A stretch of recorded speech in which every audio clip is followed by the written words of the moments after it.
Hey everyone, in this video I'm revisiting an older video I did where I reviewed the Electro-Voice RE20 dynamic broadcast microphone. I didn't have the best luck with the RE20 I bought back then. I bought one around 2016, 2017, and I had a lot of problems with noise pickup. So I was getting a humming and buzzing noise when I rotate the microphone around in my room. I get this buzzing noise. And I couldn't filter that out with my noise filter. It was too aggressive. And I was very confused by it. I went out and bought the very best preamps, trying to fix it. Bought new XLR cables, Mogami, whatever. Spent a couple $1,000 trying to get all the right equipment, thinking that maybe it was my fault. And I still could not solve the issue. The community wasn't really helpful. Not really. I felt very gaslit by the community. Everyone was telling me that the microphone was perfect, that it was my fault, I'm an idiot, da-da-da-da-da. And I was very, just perplexed, I guess would be the word, with the situation. I did not get any help from Electro-Voice. The Electro-Voice was bought by a company called Bosch, so I reached out to them. And their technical team didn't really know how to help me. All they could do was send it in to their support, and they would look at it. I couldn't really justify sending my microphone into the US, being in Canada, having unknown potential costs with having to fix it if there was a problem. But they couldn't help me over the phone. They didn't have any idea. I did find on a forum, thankfully, one ex-Electro-Voice engineer who is now repairing RE20s for the community. And they told me that the problem I was having was common from what he was seeing with RE20s made around 2016. Apparently, Electro-Voice was bought by Bosch. The microphones were no longer being made in America. They were being made in, I presume, China.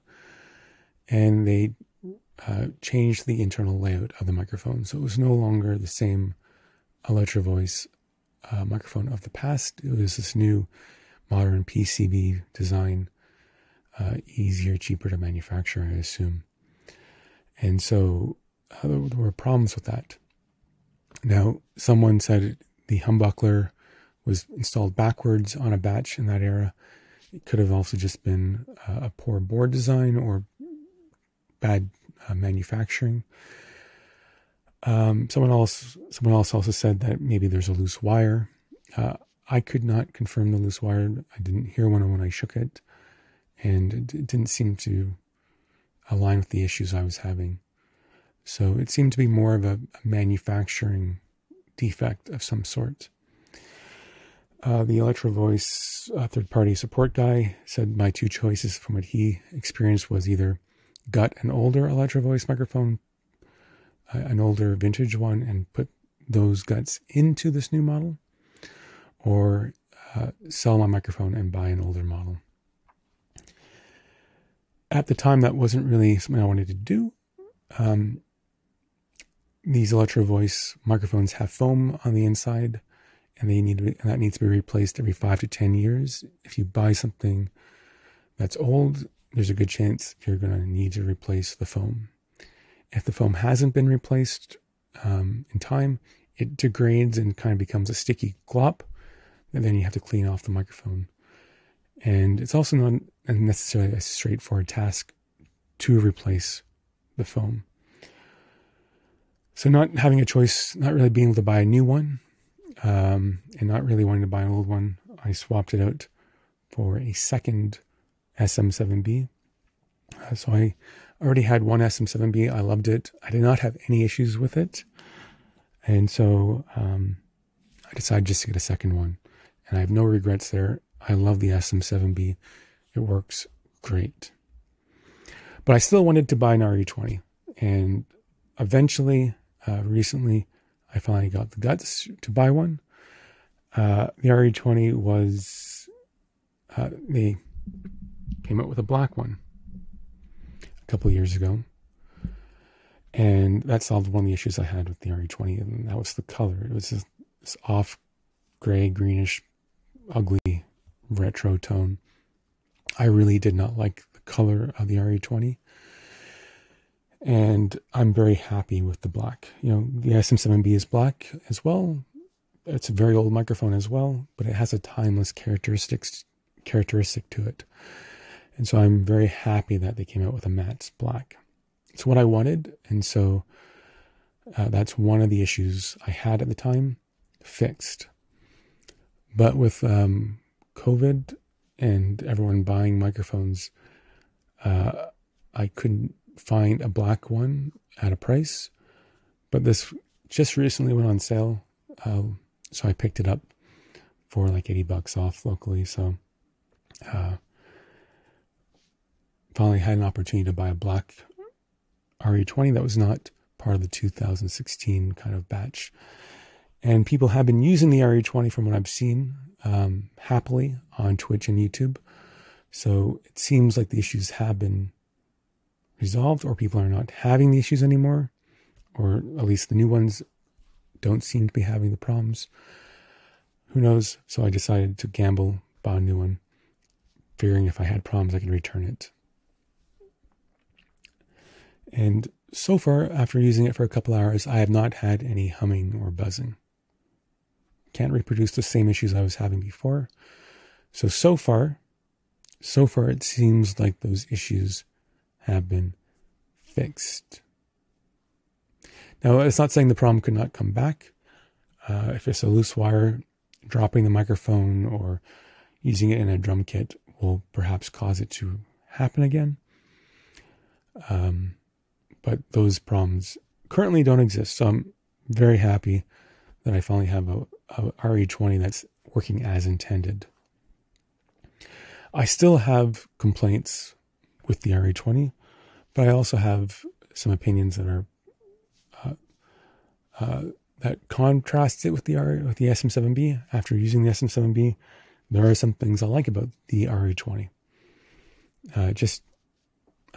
Revisiting it now, there's a contrast, and I can tell you that there's some things I like. Okay, starting off with the things I don't like. Very, very frustrating. There's no sort of serial number, production number, batch model. There's no sort of date or serial number that lets me know when this microphone was made, what batch was made, what type of internals it has. This microphone has been made for a very long time, and the internals, the guts, have changed a few times over the decades. I want to know what microphone I have. They're not all an RE20 original. They're varied. The SM7B was 7B, then it was the A, the SM7, SM7A, and then you had the SM7B. Shure had the decency to change the name of the microphone based on the subtle changes they made to it.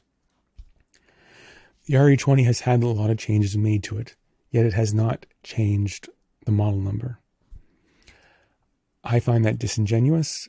It's frustrating. It has caused me problems, and it makes buying a used RE20 extra challenging because you don't know when it was made. You don't know what problems it might be facing. You don't know if you need to replace the foam or not.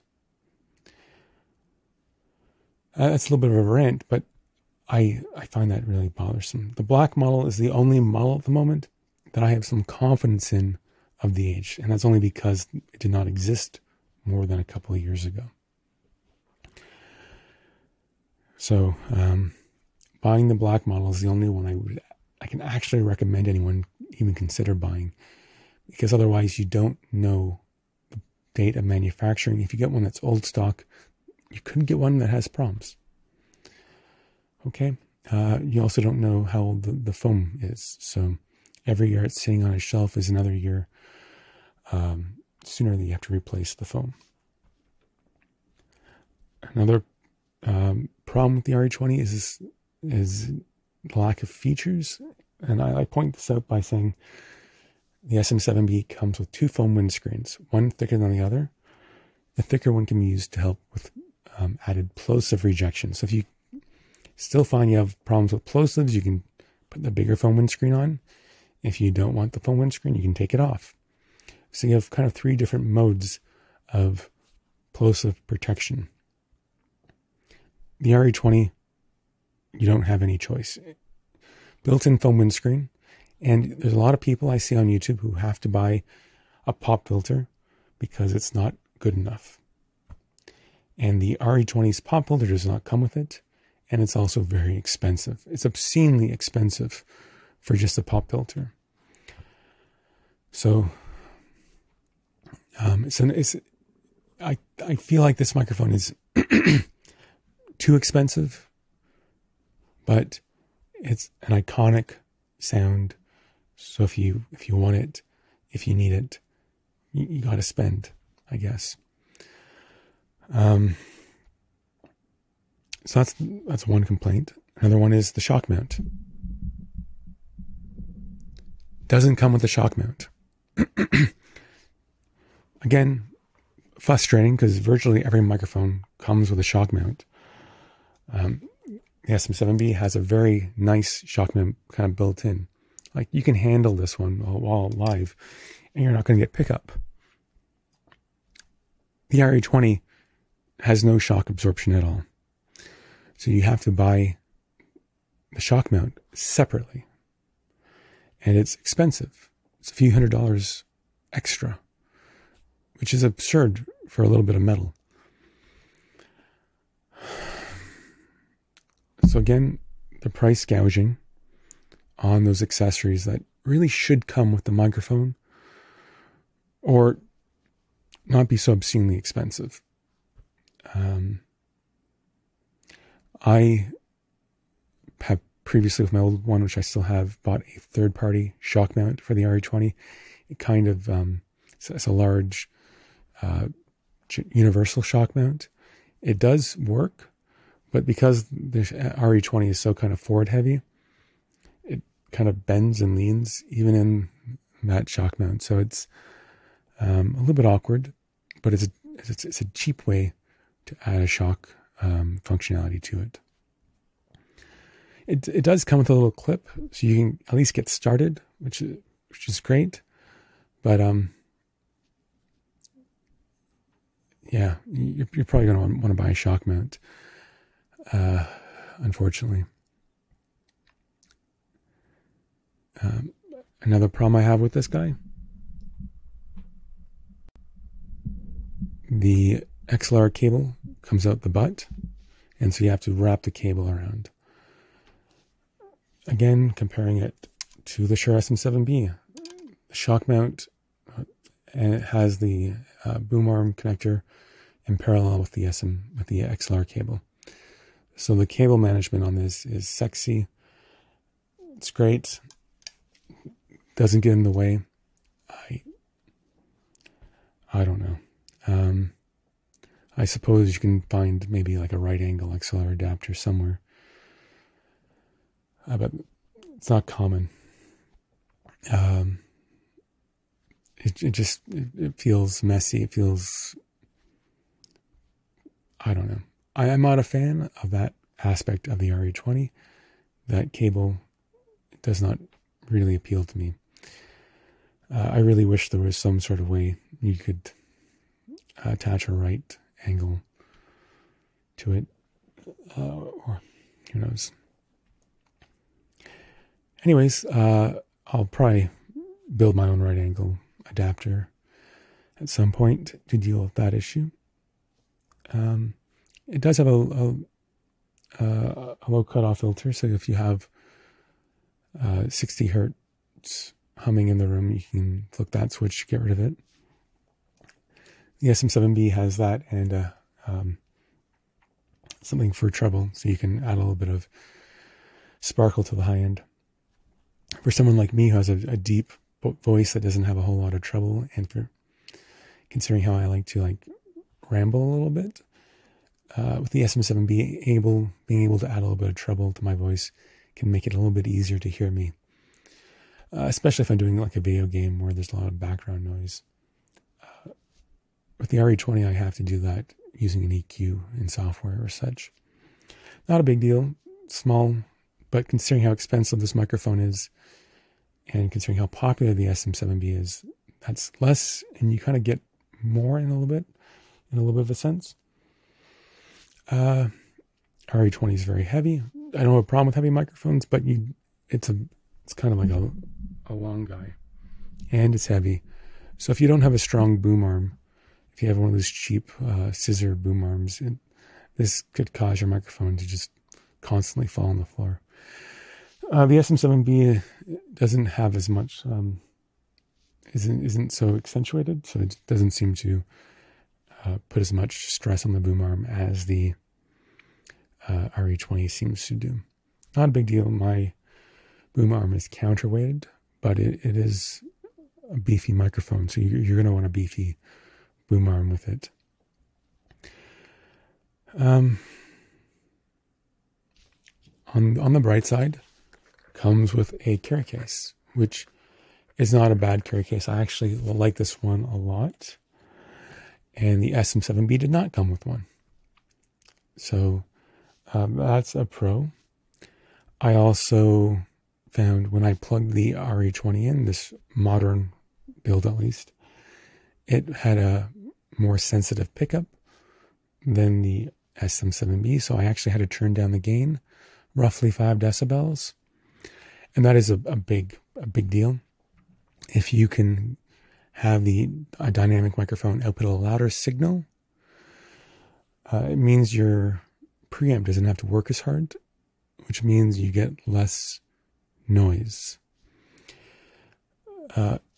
Everything creates noise. Even a dynamic microphone puts out a signal that has some level of noise in it, but a preamp also introduces noise. And if you have to crank your preamp to the full max, you're going to introduce the noise of the preamp more than you would the noise of the microphone. Now, while there's no like active component with the RE20, like it's not powered by any sort of external power, just the notion of airflow or heat in the room, or copper wires have certain Gaussian noise, right? Like these do have some level of noise, and the XLR cable is noise, and it all adds up. So if you can get a louder signal, the rest of your chain is going to be quieted by that potential amount. So the SM7B was really quiet. You need 60 decibels of gain to get it in the ballpark of being adequate, and there aren't too many affordable preamps that give you a clean 60 gain. I bought a bunch of preamps, and only 2 seem to have adequate noise floors for the SM7B. It doesn't really matter. You're not going to get perfect noise floor. It doesn't matter what microphone you buy. You're still going to have some, like, especially if you have a computer in the room. So what I do is I still do apply a very gentle noise filter and software in real time to the microphone. I use something called Isotope RX, and there's a voice dialogue noise filter, and I apply that in real time with a VST plugin when I record. Well, that's when I'm lazy, at least. When I'm doing more of a podcast or something that I want to be a little more serious with, or a review, I'll switch to my fanless computer, turn off anything that can make noise in the room, and I'll do any sort of noise filtering in post rather than in real time. But yeah, I do a noise filter on pretty much everything because there's always some level of noise, and unless I apply software-based filtering, I'm not going to get a perfectly quiet noise floor. I think NVIDIA has something called the NVIDIA broadcast software you can download that has a virtual audio cable, and if you have an NVIDIA graphics card, you can use that to use machine learning to remove noise in real time. So that's another option. So you don't need to spend a whole lot of money on the very best preamp. You can just use software but it's always best, in my opinion, to have a good foundation. And the RE20 having more gain than the SM7B, even if it's just a little bit, that's substantial. That's,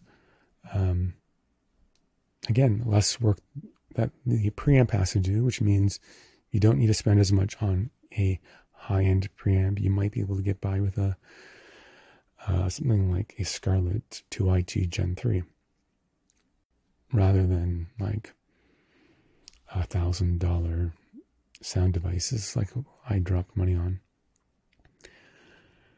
Anyways, yeah, that's a pro. And again, I said this RE20 black, love it. I love black. Thank you. It looks so much nicer being in black. And yeah, the price is a little bit high, as I said, and all the accessories are kind of making it even more expensive. But in terms of sound, I'll leave that up to you to compare. I think the RE20 does sound fantastic. I think it's comparable to the SM7B. Very similar broadcast sounds. I like the Shure sound. It's that very classic presidential sound. The RE20 is more of a FM radio station sound. Both very similar.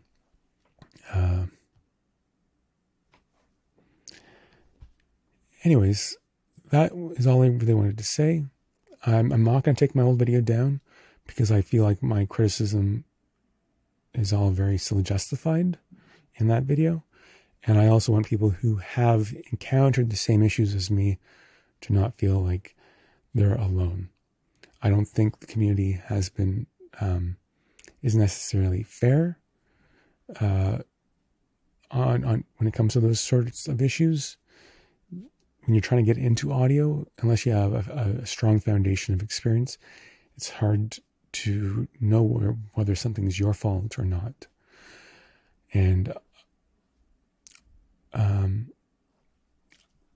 sharing positive and negative experiences alike, I think, can help the community. So I won't be taking that video down. I think it's still justified. But I also want you to be aware that if you are having problems with the RE20, return it. Try to buy a new one, or switch to something maybe like a USB broadcast mic. So the Shure MB7, there's an updated model of that. That's a popular mic with a couple finicky aspects, but you don't need to have any special equipment. It's plug and play. Some people mention that there's a plosive problem or a compression problem with that particular mic, but for beginners, I think it works quite well. You also have Rode. They make some really good dynamic microphones, and the Podcaster, I think, is a Pod or Rodecat, whatever. They have a USB version that is quite good as well. So I'd check out those two dynamic mics that are USB based if you want something good, but may not want to spend as much time or money as you would with the SM7B and the RE20. Okay, I guess that's it. Yeah, if I have to do a review on this microphone, it will be probably revisiting any problems I have with it. But you can compare the sound of this to my other videos to see how it compares to the SM7B. I am applying a very light noise filter to the RE20 because I do have a computer fan in this room going. I do this with my SM7B all the time as well, just so you're aware. This is not how it is raw. You do hear the computer fan raw. I just want to make that obvious, okay? Anyways, there's no compression or EQ or loudness adjustment after this. I'm simply, I have my I'm running roughly 60 dB a gain on my preamp and just doing a light noise filter.